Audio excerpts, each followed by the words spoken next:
As a constitutional law attorney, former senior legal advisor, and personal counsel to President Donald J. Trump, Jenna Ellis believes in the rule of law and the importance of integrity in our elections. And she's ready to tackle the big cultural and legal issues facing America. This is the Jenna Ellis Show. Here is your host, Jenna Ellis.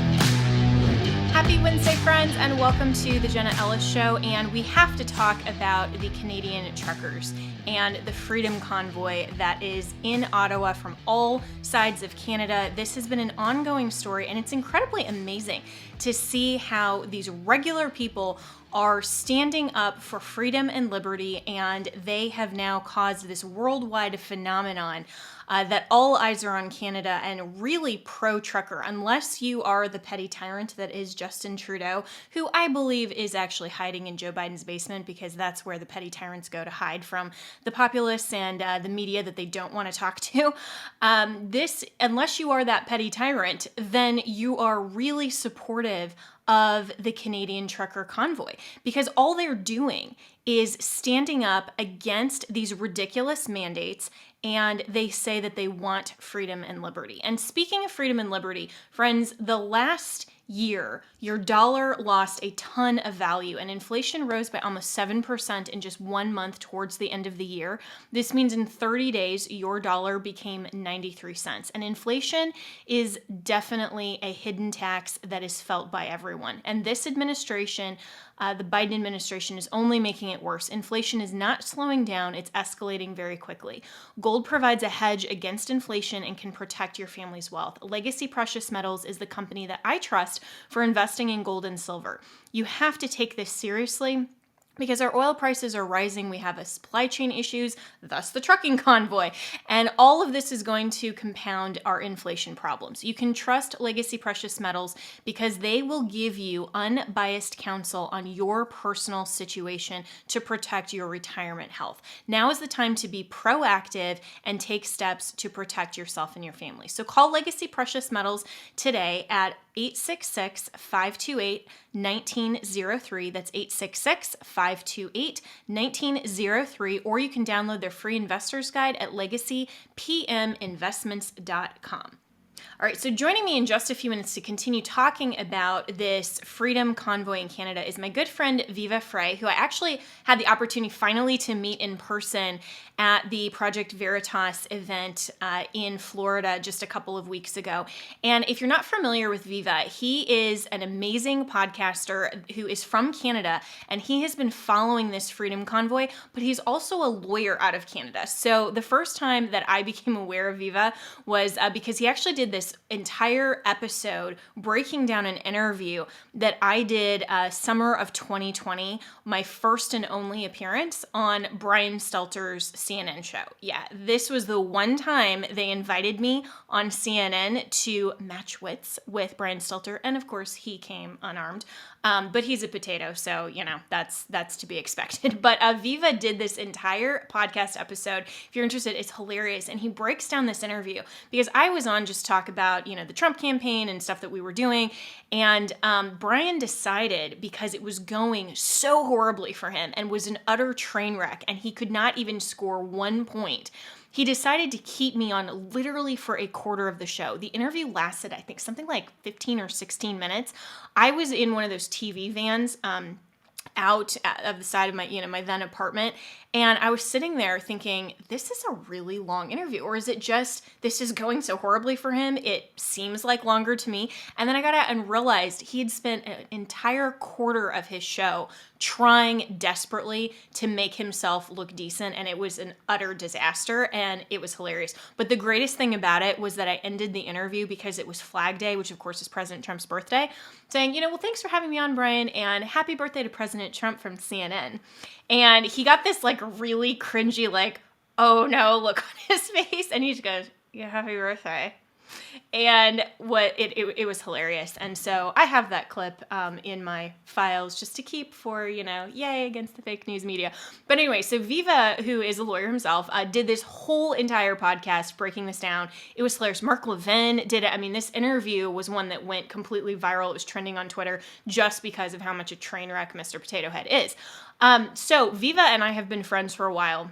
And I'm so excited to have him on because he has been following this Canadian trucker convoy. And if you haven't heard kind of the background of this and also the GoFundMe situation, this is an ongoing story that I think is incredibly remarkable how without the ability for people like Viva to go and actually be journalists and actually see what is on the ground there in Canada, who knows what the mainstream media would shield the rest of the world from, right? This is why mainstream media and the establishment legacy media can't be the only outlets and the news sources. That's why I prefer to follow people that I know are telling the truth, who, whether or not we agree or disagree on political opinions, if they're showing the truth and they are genuinely conservatives, meaning that they are wanting to conserve freedom and liberty across the world for independent sovereign nations, then we have something in common. So Viva has been on the ground, and this Freedom Convoy has been an ongoing protest in Canada against the vaccine requirements, and it started on January 15th, 2022, and now there have been pedestrians that have come out. There has just been this ginormous convoy that has converged into Ottawa, and they're saying that they won't leave until the government retracts all of the mandates. So this was funny. My director of operations is actually putting together a one sheet. So shout out to Micah Bach. He's been a great part of my staff, and I asked him to kind of put together, some of just a one sheet and for my information about the Freedom Convoy. And the best thing about what he said, and I texted him after, was he included this little part that said potential government actions: tow the trucks. The tow trucker said no. Starve the protesters of cash and fuel, which apparently is already happening. Call in troops. Or the final one was actually listen to the truckers. And I was just laughing because I thought, well, yeah, that's the obvious government action, is actually listen to the people who are protesting. Actually hear what they have to say. Don't be an idiot like Justin Trudeau, who conveniently tested positive for COVID and said, oh, I was exposed and now I'm going to have to quarantine at an undisclosed location. The very day that the truckers were set to actually make it to Ottawa, he is hiding like a whiny little boy at an undisclosed location. And he's coming out now and saying, oh, yeah, well, nobody likes these mandates, but we all have to do this together. And we have to follow all of these restrictions so that there aren't any more mandates. Does that even make sense? We have to continue to follow even more restrictions and give up our freedoms in hopes that the government will one day maybe give them back to us. Absolutely not. So I think that is the least likely government action, but I love that Micah included it because that's really the obvious response. So we're going to get Viva's perspective on this, but first, I also want to talk about another great American who is the sponsor of this podcast, and that, of course, is my good friend Mike Lindell. He has been canceled out of so many box stores for simply standing up for his own political opinion. And disagree or not, or support him or not, it is a fundamental right of every American to be able to voice their opinion, and that absolutely includes politics. That absolutely includes issues that are central to our culture. That includes faith. Mike is such a very sincere Christian, and I am proud to consider him a friend, and he is, of course, a friend of this show. So right now, there is a special on MyPillow.com. Click on the new radio listener specials. Get deep discounts on all MyPillow products, including a great towel set, which is a 6-piece set. It includes 2 bath, 2 hand towels, 2 washcloths, made in the USA, regularly $109.99, now just $39.99, but you have to use the promo code Jenna. That's Jenna. That tells Mike that you listen to this show, you're happy that he is a sponsor of this show, and you will get great discounts, but use the promo code Jenna, that's Jenna, either at mypillow.com or call 1-800-564-8475 and use the promo code Jenna. So joining me now is my good friend Viva Freiheit, which I just found out is actually the full last name, which apparently means freedom in German. So coming from Canada, this is a global experience right now because we're bringing in, America, Canada, German. Everybody is for freedom. So Viva, thanks so much for joining me. Thank you very much. So the Viva Fry is the pseudonym. The full name is David Freiheit, and then I just went with Viva because it was like long live, and then Fry, not for anonymity purposes. I just randomly picked Fry. So stuck with it stubbornly, and it's actually, it's proven to be timely and apropos. Yeah. So and Viva is like for, basically. So it's for freedom. Yeah, is your pseudonym. It was a total random thing. The last name has always meant freedom, verbatim in German. Like in German, Frei is free, and Heit is the state of being. And so Fahrenheit, for example, Fahren is warmth, and Heit is the state of. So it's used to measure temperature. But Freiheit, it's a good name. I was a civil litigator as an attorney, so not really applicable to commercial litigation. But in the current era in which we're living, it's more applicable. Yes. Well, this is why I just go by the Jenna Ellis Show, because then I never have to explain any of this. So, but if you want to follow David, it is at the Viva Frey, which is you are prolific on Twitter. You have your podcast. I was talking earlier in the opening about how I actually became acquainted with you because you did this entire breakdown of Brian Stetler, not Stelter. He will always be Stetler because of this podcast. And it was an amazing thing. And I was like, oh, he's a lawyer and he's breaking this down. And it was hilarious to me. And so I followed you ever since. The Brian Stetler, and the Stetler started off as an honest mistake, and then it just became ingrained in my head, and I'm sure I could unlearn it, but why? It became a gag on the channel. People call him worse, so I think the inverting of the T and the L is not the worst thing to happen to Brian. Yeah, no. Most people on Twitter, and I'm one of them, call him a potato, which I think is aptly deserved. And then, of course, when he roasts himself, he becomes the roasted potato. And, and I love actually tweeting to him and tweet responses, all of the Mr. Potato Head GIFs from Toy Story, because there are so many that are hilarious that are absolutely apropos to everything that he's stupidly tweeting. So it's great. And this is one of the things that I love about Twitter is that you can do stuff like that and it's hilarious. But anyway, so Viva David. So we'll just go David. So you have been part of this freedom convoy in terms of going and actually being on the ground, talking to people, getting some great footage. And this is a story that has really captured the attention and imagination of the world, because here is the largest trucking convoy, I think, ever, that is now converging upon Ottawa to say, we are done with these restrictions. We are for freedom and liberty. This is Canada, and whiny little Justin Trudeau is hiding out in Joe Biden's basement because they're, the petty little tyrants together. And so what have you experienced on the ground compared to what mainstream media is trying to shape this as? Because this is hilarious to me that people now honking is actual violence, according to some people on Twitter. So this thing, I have nothing formally to do with the convoy. Everybody knows my I guess, political beliefs, political aspirations. I recently ran for office because I was so fed up with what the Liberal government, with the help of the alleged Conservative government, with the help of the other federal governments were doing to Canada. I said I had to run for office.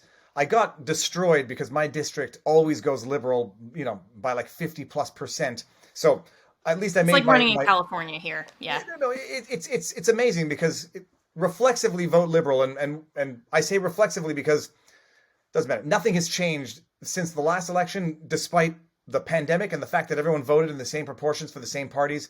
It goes for all parties. But so I'm freedom oriented, but I have nothing to do with this convoy. I was actually sort of largely unaware of what was going on because I do my vlogs, I do my channel, and I just heard about it maybe 3 weeks before it started and didn't know what it was. According to the news, it didn't exist. And then according to the news, there's a small convoy driving from 2 places in British Columbia, and they're protesting road conditions. And then people tell me, it's like, no, this is a big deal. There's thousands of trucks joining a convoy to Ottawa. And then as that news started picking up, and the CBC, state-funded CBC, Canada Broadcasting Corporation, they could no longer hide it.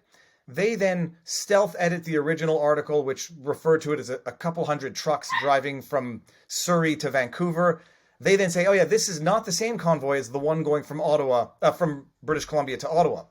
And then it becomes an undeniable story because you start seeing videos of people on overpasses waving flags and cheering on the convoy. You start hearing that every trucker from across the country now, exaggerating, but a lot, are joining this convoy. It's thousands and thousands of trucks long. It's blocking the highways because they're driving at the lawful speed limit, but, causing a little traffic.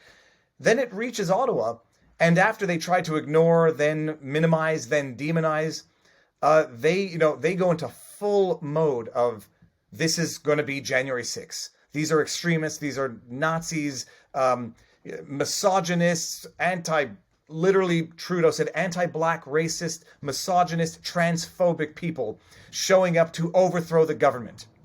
And I was like, from what I'm being told from the media and from what I'm seeing from people who I know and trust on the ground, it's like, these two descriptions of the same event are irreconcilable. I've got to go down and see for myself. And after meeting you, James O'Keefe, and everybody the Saturday in Florida, we get back to Montreal Sunday. I would have driven that night, but I might have caused some problems with the family. So I went down the Monday, and it's polar opposite between what the media is saying and what was going on. They were honking their horns and loud, but it was, if not the most peaceful party you've ever seen, perhaps the most peaceful party. Yeah, and it looked like that from a lot of the video because, and I've been to, a lot of the outdoor Christmas markets, for example, that we have anywhere from Denver to Germany, to everywhere else across the world. And this almost seems like one of those where people are just, waving flags, they're cheering, they're laughing, there's music. There's food that people are bringing. This doesn't seem like, the violent BLM, racist sort of protests that people are at riots at all that the mainstream media is trying to portray. Exactly, but times 10. The horns were honking so loud. Yes, that was probably very distracting for a good few days. But I asked people on the street and they said the horns stopped honking typically between 10 in the evening and 8 in the morning. It started early, but they stopped. Others said they went through the night, and so that, fine, you can imagine that hassle. But the protesters were literally shoveling the snow off the sidewalks. They were salting the walkway on the War Memorial. Their vandalism consisted of hanging Bristol boards signs on the fence in front of Parliament. Their vandalism, alleged vandalism, consisted of putting a Canadian flag on a stick in the hand of the Terry Fox monument in Parliament. For those of you who don't know who Terry Fox was, iconic Canadian, diagnosed with cancer, started running across the country and, galvanized a movement back in the day. The vandalism of the Terry Fox statue consisted of a Canadian flag in his hand and a banner on his chest that said freedom. Compare that to the vandalism of actual statues, or actual vandalism of statues that occurred even in Montreal, in my hometown last summer, where they tore down the statues physically and they still haven't been replaced. The alleged desecration of the War Memorial consisted of an image of what appeared to be urine in the snow next to the memorial. Whether it was human or animal, nobody even knows. So I said, I'm seeing all these reports of the news, Nazi flags, Confederate flags, defacing monuments. I had to go down. Absolutely none of it. But I was live streaming at my own risk, in a sense that I was going live, could not edit in or out anything favorable or unfavorable. And I was just going around, I was like, look at this. The snow around the monument is white. The Terry Fox statue is intact and has flowers on it. The alleged vandalism, non-existent. And I asked cops. I asked, has there been anything bad? Has there been any vandalism? At one point, one of the cops said, yes, at the Senate building across the street, it's been vandalized. I went across the street in real time. There was no vandalism there.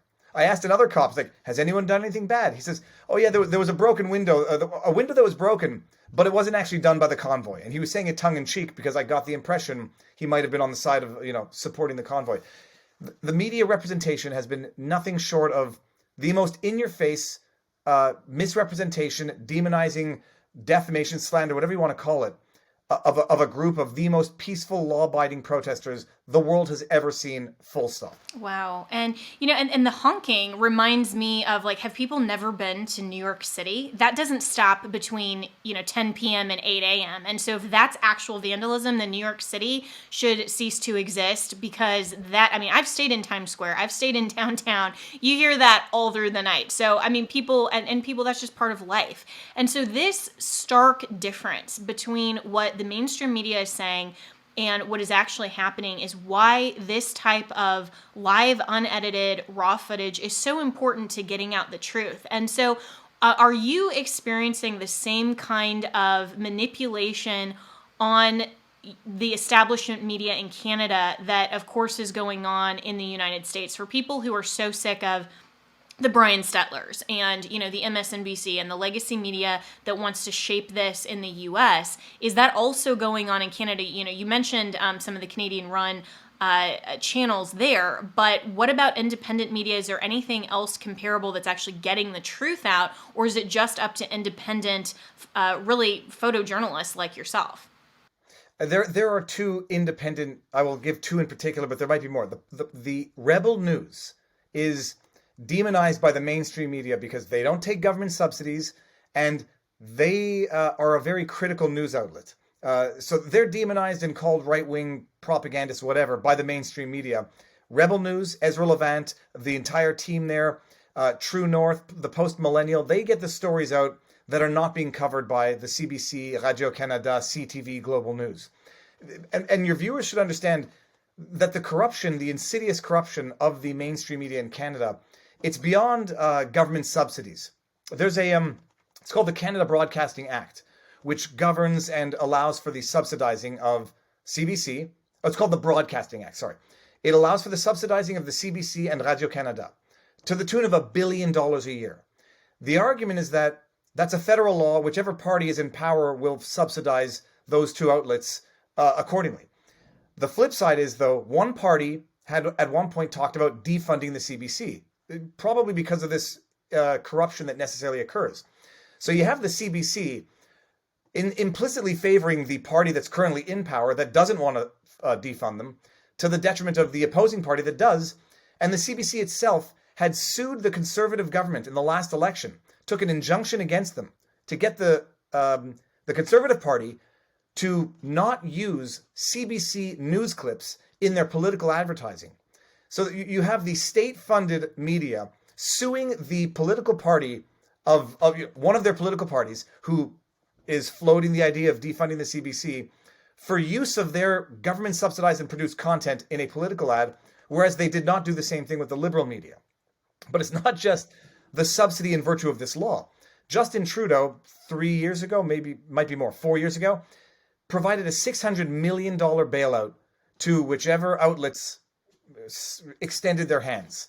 And so that, if it didn't buy off the media, it certainly incentivized them to be, more favorable to the government that's feeding them. And in the context of COVID, you got the federal government spending $88-90 million on COVID ads, and you got the provincial governments spending hundreds of millions of dollars on COVID ads, again, buying ads on these flailing legacy media outlets. So it's like a three-prong layer corruption of the media. There is not one mainstream legacy media outlet in Canada that really reports fairly, with the exception perhaps of the National Post. All the rest, it's propaganda beyond what you can possibly imagine. It's partisan reporting beyond what you can possibly imagine. It's nothing shy of modern Pravda, except you get a stink eye if you call them that. The CBC, for example, they're at the protests. They go around looking for the most vulnerable, the people who will represent the convoy the least favorably, to single them out and interview them, and then run with that as though that represents the convoy. They're going to walk around looking for the one incident of a broken window, urine in the snow, the one lone swastika flag or Confederate flag, snap a picture of it, and then blast it out so that they paint this entire convoy as being racists or anti-Semites. The politicians then retweet and requote that fake news, and it's like the Nancy Pelosi wrap-up smear of the fake news variety. So it's over the top. The corruption is over the top, and It's over the top, and people, I think, now, or anyone who has their minds remotely open, are realizing it, because it's never been as bad as it's been for this particular convoy. Wow. And so this is why this is actually making headway then, and maybe will be the tipping point to enlighten people as to the disparate nature of reality versus the fiction and the propaganda that the mainstream media is putting forward. So how do you see this moving forward in the next, coming days and weeks? Because the convoy is saying that they're going to stay there until the government hears them and until these mandates end. And yet Justin Trudeau was out even just today saying, well, we have to comply with these restrictions so that there aren't more mandates, and talking around in circles and really not at all listening. And he is too much of a wimp to actually go out and address these people and talk to them directly. And have any of the members of parliament or anyone else representing Canadian government that you're aware of actually gone and interacted with these people? That I'm aware of. Not directly. I think at one point a Conservative MP who now is he's running for the leader of the party because O'Toole stepped down, a guy named Pierre Poilievre, who generally speaking has been pretty outspoken and critical of the Liberal government, unlike the former leader O'Toole, who I think was a Liberal operative. But that's a joke, but my goodness, should never have been the leader of the party. The leader of the Conservative Party was ousted. Pierre Poilievre has been somewhat outspoken supporting this. Candice Bergen, who's the interim leader, has been somewhat outspoken supporting this. And there was a Liberal MP from Quebec who recently spoke out against Trudeau. His name is Lightbound. I forget his first name. Gave a good speech, except the first minute and 45 seconds of his speech was fake news drivel, to the effect that we've seen swastikas and this convoy represents intolerance that has to be condemned. Anybody saying that is lying. They're either lying or they're ill-informed. Period. Full stop. But not very many politicians have come out to support it. And you call him a coward. I mean, he's a tyrant, because the tyrants can never face a united people. And so, like a tyrannical coward, he flees, tail between his legs, his front steps, his own office, goes into hiding, and then just sends out mean tweets about the convoy that he can't address. He put out a tweet, Jenna. It said it referred to the convoy as anti-black racist, anti-Semitic. I believe he said misogynist, and he said transphobic. And now, I hate these labels. I hate identity politics, because even the accusations, in a way compel the people who are being accused of going on and saying, look, we're not transphobic.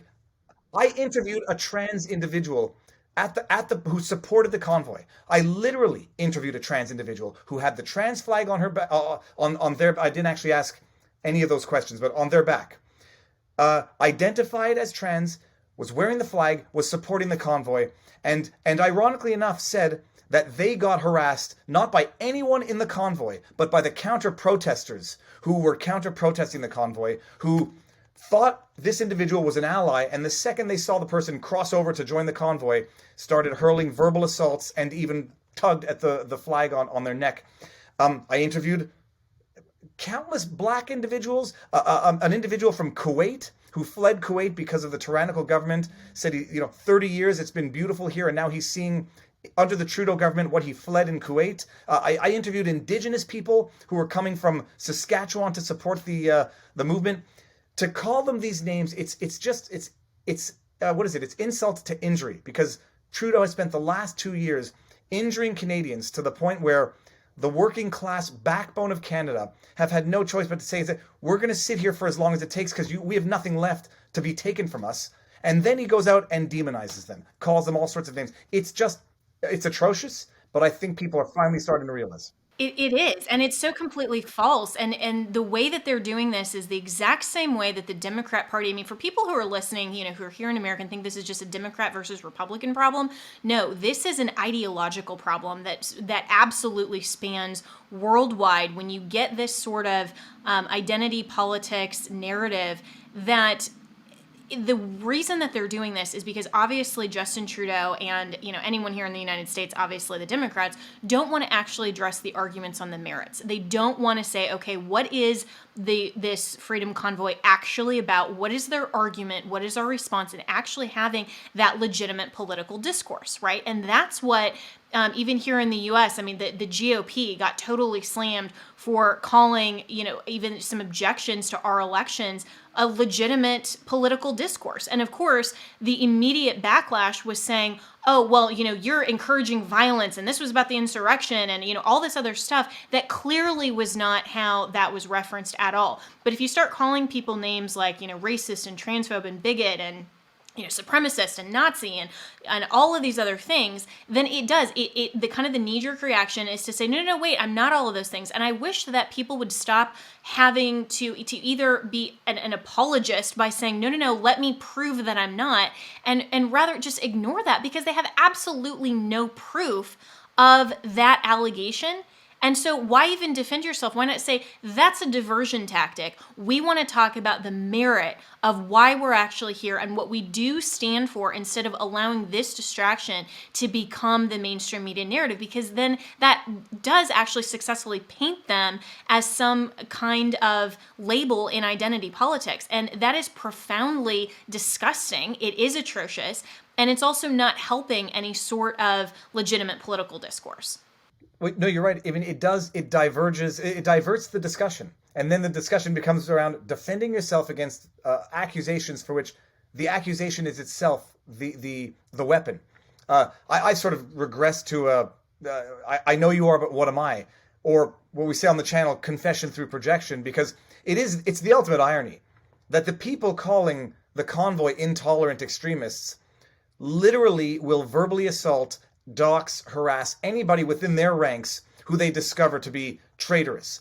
Justin Trudeau, the guy who's calling other people racist, has more images of him doing that which he would qualify as racist than anyone else out there. The guy calling people misogynists was accused of having groped a reporter and admits that he apologized to the reporter behind the groping claim. He fired his Minister of Justice and Attorney General. Her name was Jody Wilson-Raybould. When he hired her, he touted it as his own act of salvation. He hired the first female Indigenous MOJAG is our acronym. Then he fired her because she wouldn't adhere to his corrupt demands not to prosecute a company that he was very cozy with. She was the Minister of Justice and Attorney General saying, I do not want to enter into a deferred prosecution agreement settlement with this company. I want to prosecute. He interfered, pressured her, said, don't prosecute them. And when she said, I'm doing it anyhow, he demoted her. This is the guy who is guilty of every accusation he's leveled against anyone out there, guilty of all of those things. So I call him out on it, and then we move on to the substance, which is we've lived under 2 years of a tyrannical regime that has, if anyone's guilty of desecrating anything, they have desecrated what ought to have been our constitutional rights through willy-nilly fiats that they've been issuing, by licking their finger and seeing which way the wind was blowing. And so well said. And so where do you think this is going, and where will it ultimately end? Do you think that the truckers and the convoy will be successful in at least putting pressure on Justin Trudeau to walk back some of these mandates, or what will ultimately be the tipping point? So this is the issue also. We have a similar system to the States where we have a federal system and then a provincial system, so sort of states versus federal government. We're seeing whether or not it's causally related, a number of the provinces are walking back their provincial mandates because there's only one federal mandate that I'm familiar with, and it's the restriction on air travel and train travel if you're not fully vaccinated 13 years and over. That's being challenged in court by actually the last living drafter of our Constitution, Brian Peckford, Newfoundland MP. So that's being challenged in court. That's amazing. I mean, that would be the same thing as if James Madison himself were in court right now trying to defend our rights in the United States. That's actually amazing. And I wish that we had, we were of the same ability here in the United States to have one of our founders actually go in and argue that. That's amazing. It'd be like James Madison saying, no, Democrats, that's not what high crimes and misdemeanors means, and you're bastardizing the very document you purport to be defending. So Peckford's suing. All of these mandates, in my mind, have been unconstitutional because they other than the fact that they've never been passed by, bona fide legislative process, even if they had been, I don't think they meet the criteria necessary to violate our core rights. But setting that aside, So there's only one federal mandate. The other ones are provincial mandates, and the provinces have started rolling them back. Quebec is rolling back all of its restrictions as of March 14th, save and except for the one that I find most shocking, the vaccine passport. Some of the other provinces are doing the same thing. So what's going to happen here, I predicted it maybe a week and a half ago, there's going to be behind the scenes winking of an eye among the politicians and their appointed medical experts. Hey, better change the science now so that you make recommendations that I can then rely on to say I'm following the science and not bowing to the pressure of the convoy. That's going to be the saving ego way of getting out of this, and I think that's the way it's going to go. But it's got to be all of it, because these truckers are not going anywhere.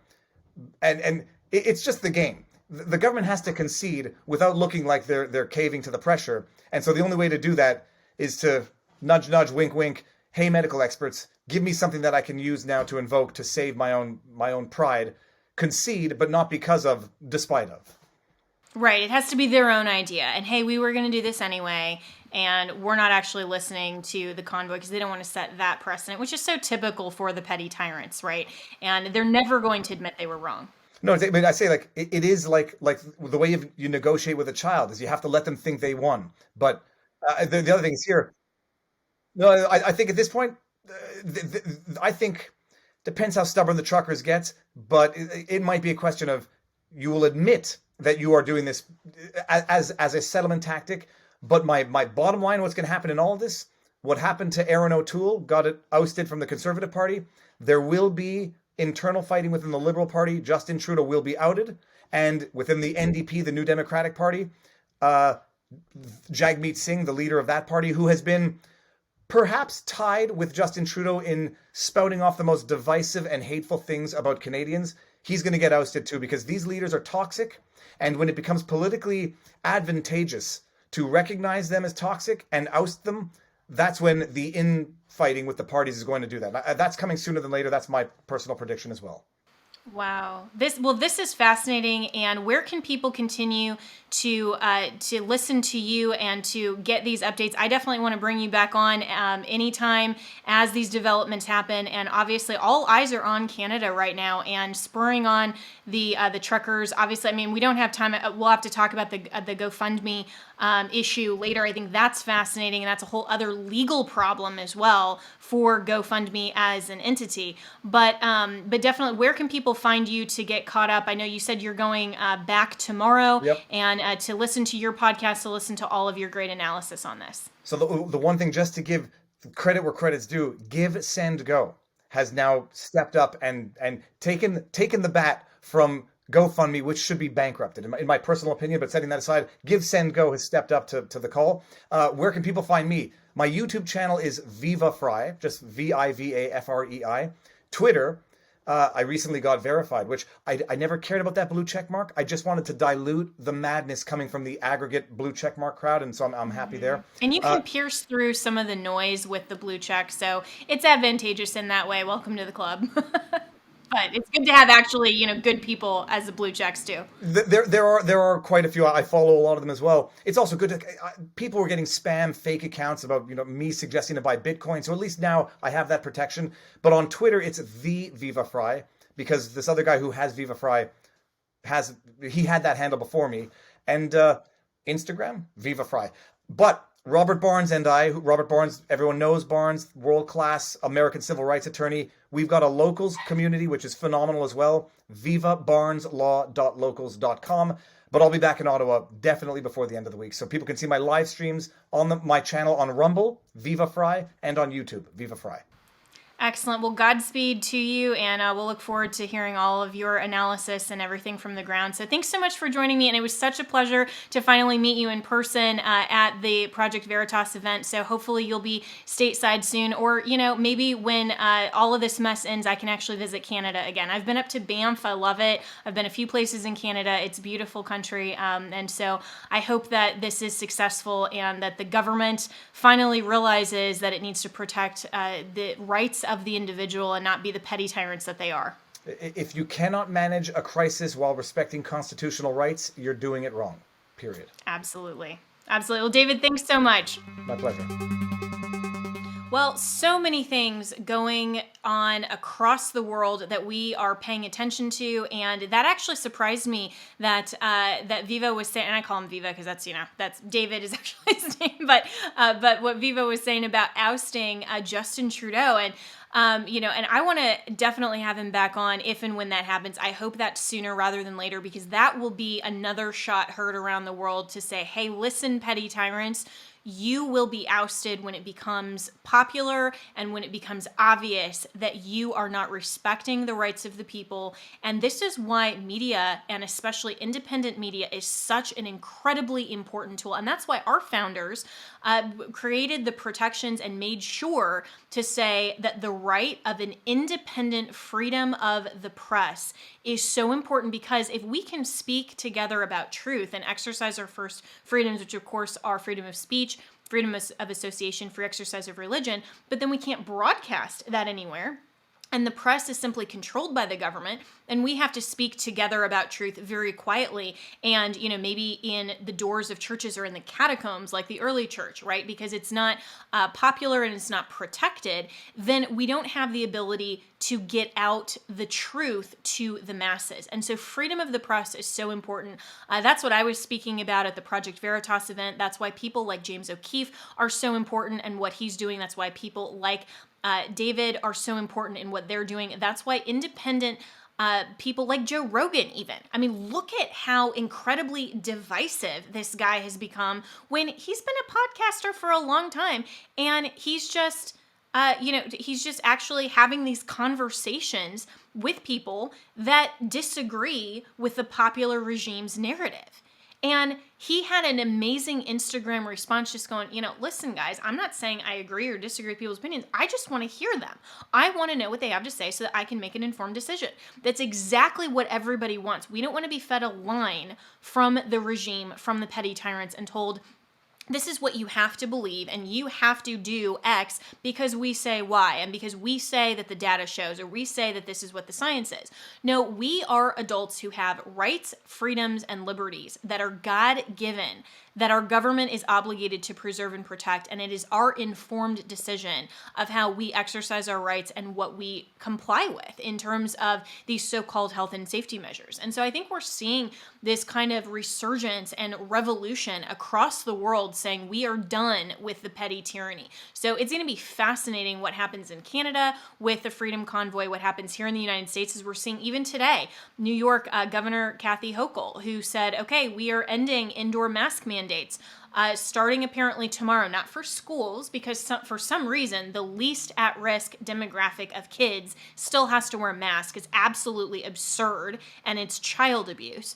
But now Kathy Hochul and a bunch of other blue states are saying we are going to get rid of the indoor masks. Well, why? Their narrative is changing. And like what Viva said, this isn't because of the actual science. It's because now the doctors that provide the cover for the petty tyrants to say, this is what we're doing on the basis of quote unquote the science, that's now going to change so that they can save face and they can have cover, which is ironic, right, when we're talking about masks, that they can save face and say, oh, this is what the science shows. So you have doctors here in the United States like Lena Wen. You all know Dr. Lena Wen because she was the former director for like 2 seconds of Planned Parenthood, who made a couple of awful mistakes when she was representing so-called abortion rights, or just the whole abortion industry. And so she's now just become a mouthpiece for the radical left. And she went on this Twitter thread yesterday saying there used to be 2 camps of people who were for all of the restrictions and people who were against the restrictions. Now there's actually 3 camps, people who were for the restrictions originally, but now people who understand that the restrictions aren't really necessary. Well, guess what? There have always been 3 camps. But then she goes on to even say further, and this is what was amazing about the shift in narrative. She went on to say in that same thread, now we see that one-way masking, like an individual person choosing to put on a mask, one-way masking is now for that individual's personal safety. So it's only protection for the person who's wearing it. Well, guess who was saying that for the last 2 years? Yeah, all the conservatives. We've all been saying this is a personal decision, and a mask if anything, only protects the wearer, but it needs to be a personal decision. And if people don't want to wear masks, they shouldn't be forced to. There's no data that says that, especially things that are not even to the level of N95, like these cloth masks that everybody wears on airplanes, that they're doing any good anyway. And then you have the government who's saying, here in the United States, that's saying we're going to spend, close to, $30 million or more on government-funded crack pipes. I mean, I never thought I would have to say this, but probably not the best use of government resources to enable drug users to have paraphernalia that otherwise even the mere possession of by an average ordinary citizen is at least a misdemeanor in every state. I mean, this is just insane. And so I'm waiting for the FAA to issue a rule that says, okay, so you have to replace your mask on a flight in between bites, sips, and hits from your crack pipe. That's what's coming probably from the FAA. I mean, this is absolutely insane, crazy town.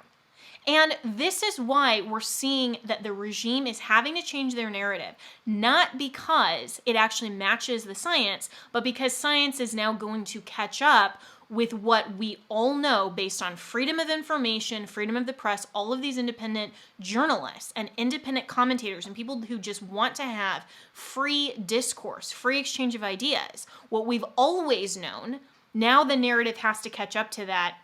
Because guess what? Midterms are right around the corner. Democrats know that the polling is failing. The Biden administration is failing. And they know they are on a sinking ship. So they are having to turn this around and manufacture the narrative to catch up and make it their own idea.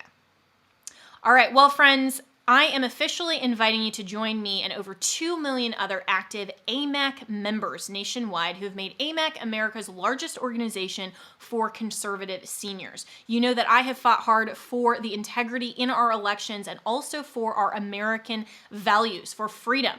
Well, AMAC shares our concerns, and I'm grateful that they are a sponsor of my show because AMAC's message is very simple. You are not alone, but make no mistake, many battles lie ahead, so it's more important than ever that you add your name to AMAC's membership roster.